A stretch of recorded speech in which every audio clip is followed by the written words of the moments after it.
Namaste, everybody. I'm Tamal Dodge. This is Kate. This is another session of Yoga for Absolute Beginners.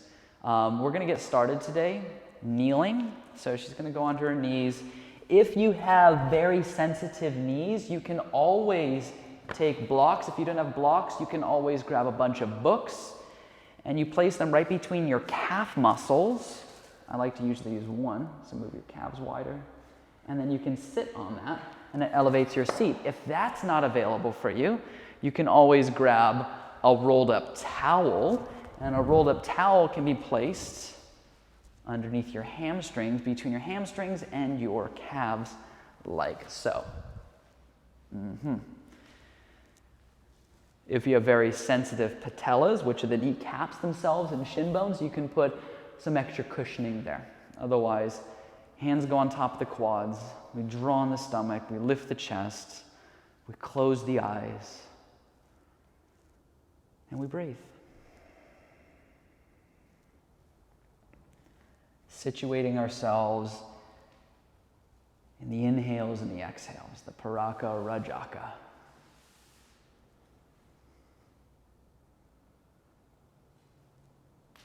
Looking to iron out any inconsistencies in the breath so we have a clear pathway.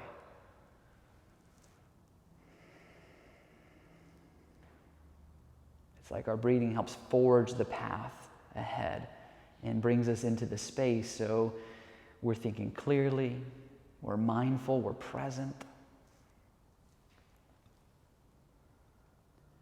Let's take a big inhale through the nose. Hold your breath at the top. Out of the mouth. Again, inhale deeply through the nose, holding at the peak. Let it go. Go back to breathing through the nose. Make your breath sound like you're fogging a mirror with your mouth shut. Find the audible ujjayi. So you're going to blink your eyes open and you're going to stand up on your shins just like you would stand on your feet. You can always move your props out if you had them. And once you're standing here, we'll reach your arms up to the sky, interlace the fingers, and flip the palms inside out, like you're pushing the sky away. We want to draw the biceps closer to the ears, and the way you do that is straighten the arms more. And then you notice that starts to stretch the forearms and the wrists. Take a big inhale, and as you exhale, turn your chest to the right. So there's a twist. Every inhale, get longer, get taller, and every exhale, we twist a little bit more.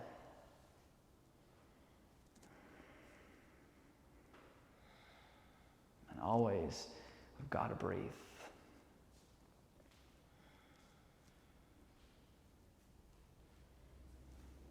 Take a big inhale, and as you exhale, switch sides. Turn your chest to the left.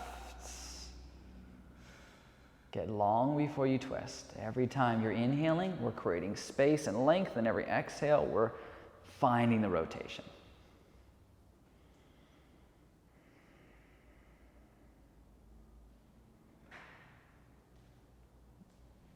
Let's come to center.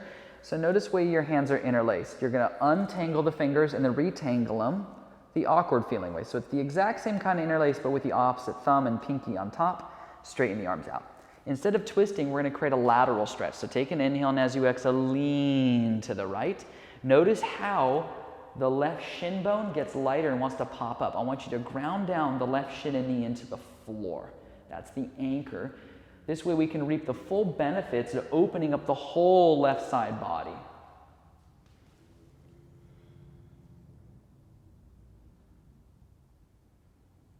We inhale back to center, and then exhale, switch. Lean towards the left. Ground down through the right shin and the top of that right foot.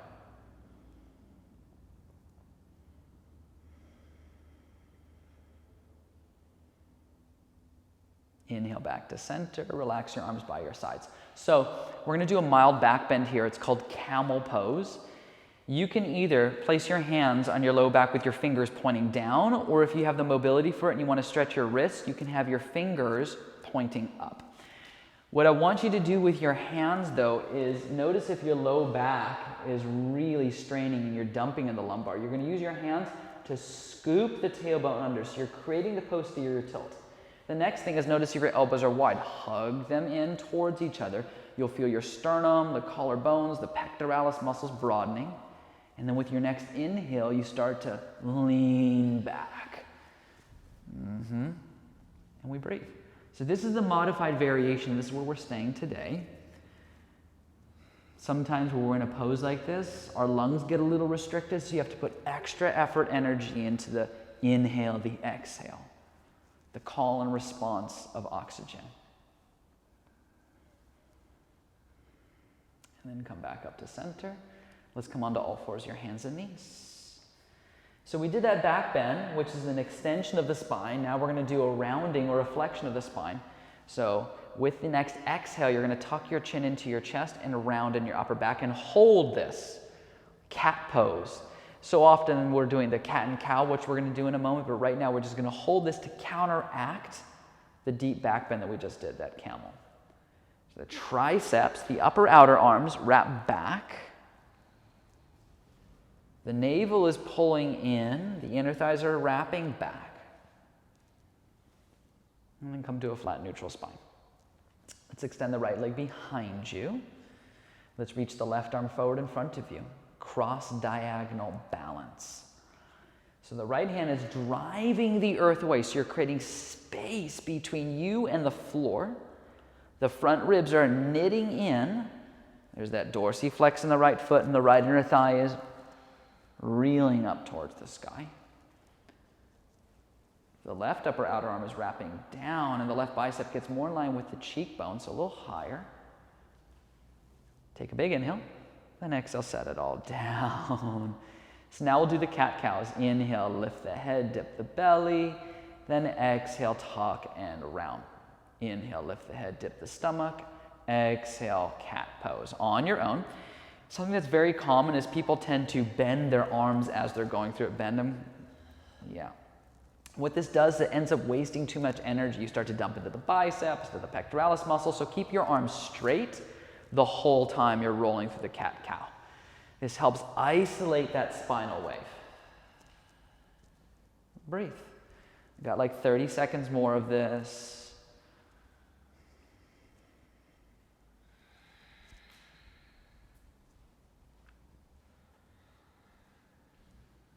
And come to a flat neutral back. Let's extend the left leg behind you. Reach the right arm forward in front of you. There's that cross diagonal balance again. The left hand is driving the earth away, so you're creating space between you and the floor, because what happens is you sink into the left shoulder and you get closer to the floor and you start to lose the structure and you collapse. So now you press the earth away, open up the space, engage that left pec muscle. The left inner thigh rotates up, the hips level off, the front ribs pancake in. Take an inhale, then exhale, set it all down. So you're going to turn your fingers towards your knees. So instead of your fingers pointing forward, they just turn back.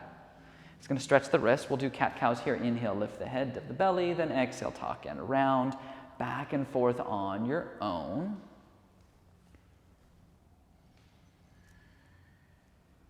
When we change the position of our hands, it just helps us experience more range of motion and movement, get more benefits out of what we're doing.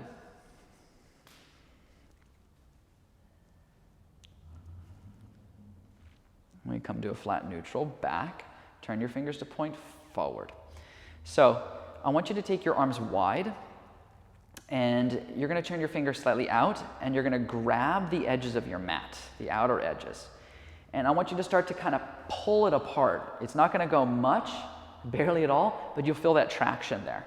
Now tuck your toes, lift your knees, and find down dog doing this. There's so many ways to strengthen our shoulder girdle, and this is just one of them. So as you're pulling the mat in two different directions, start wrapping the upper outer arms back. Because what happens is the upper outer arms wrap forward, try that, and the shoulders start to concave inward. You internally rotate and you create a lot of strain in the upper extremity. So I want you to wrap the triceps back. That's going to clear everything up in the shoulders. We pull in the belly. We move the hips and the thigh bones back. If you need a little bend in your knees, you can have that. A few more breaths.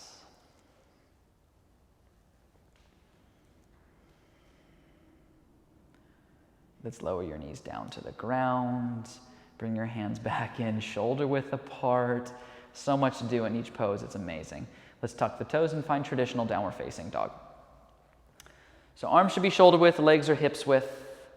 Toes point forward and the heels should disappear behind the toes. So you can't see the heels at all. You look at your hands, make sure not only the shoulder width apart, but that they point, fingers are pointing forward or they turn slightly outward, like a micro amount outward. The forearms lift, the upper outer arms are going to wrap down. That same principle applies. The belly vacuums in and the hips move back, the thigh bones move back. Let's come to plank pose, top of a push-up. Stack the shoulders over the wrists. If you need to put your knees to the floor, okay, can you put your knees to the floor for a moment? This makes it 50% more accessible. It's always there for you. Otherwise, the knees are lifted. The belly is going in. The tailbone scoops towards the inner thighs, so we're not dumping in the lower back. Go ahead and do the opposite. Tailbone scoops up, and notice how you're dumping in the lower back. Do the opposite. Tailbone goes down, then the low belly engages, and then we're really making this core work. Take a big inhale, then exhale, downward facing dog. So we're going to end up lowering to our belly in a moment. On an inhale, drift to plank. You can put your knees on the ground if you need to. Lean way forward. Lower all the way to the ground. Make sure your wrists are directly underneath the elbows. Inhale, lift your chest 5 or 6 inches off the ground. Very common, again, for the heels to come in towards each other and the toes to move outward. Do the opposite. Toes a little inward, heels a little outward. And that's going to encourage the inner thighs moving up.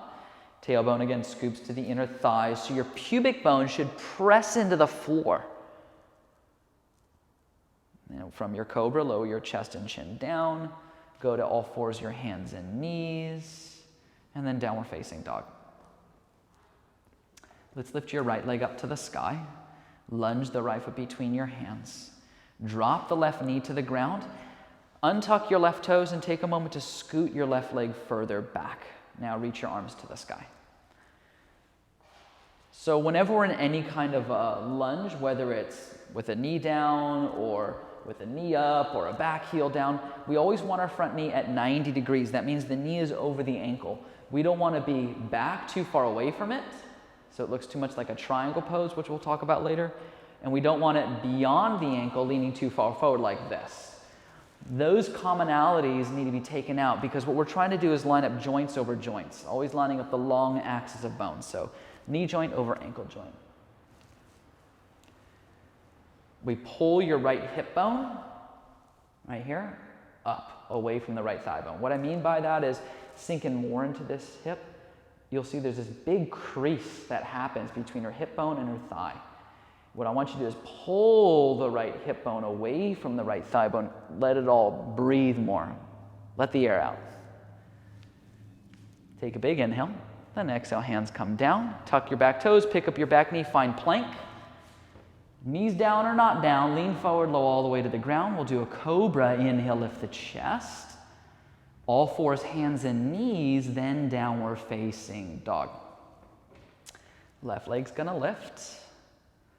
Lunge the foot forward, drop the right knee, release the right toes, reach to the sky. So front leg has to be at 90 degrees. You can adjust accordingly at this point. Whenever you take a live class in public, don't be afraid to shuffle until you got what you want to get. A lot of the times when we're new to yoga, we're like, oh, I don't want to move now because everyone else is still. You just kind of tweak things as you go. Fidget. Pull the left hip bone away from the left thigh bone. If you're dumping into your mid-spine, I want you to take your front ribs in, then lift the chest, then get the arms straighter. We never want our arms wide, whether we're in this pose or your warrior pose or any of those poses. You want your arms close together so that your biceps are about 1.5 inches, 2 inches away from your cheekbones. Take a big inhale, and as you exhale, hands come down. We tuck the back toes, pick up the back knee, step back to plank. Knees on the floor or not, it's up to you. Lean forward, lower all the way down. Inhale, cobra. Then come to all fours and pause there. You can swoop your legs to the side, sit behind your feet. Today we're going to scoot forward to lay on your back. Hug the knees into the chest.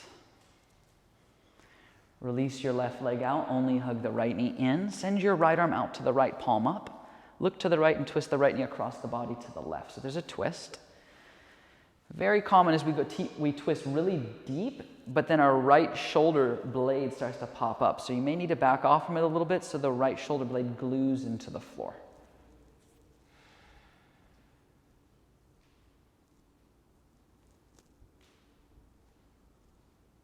And breathe.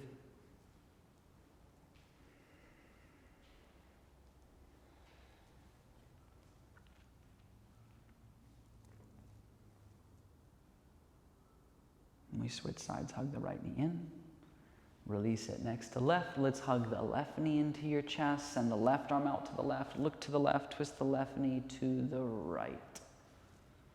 Notice what's going on with that left shoulder blade.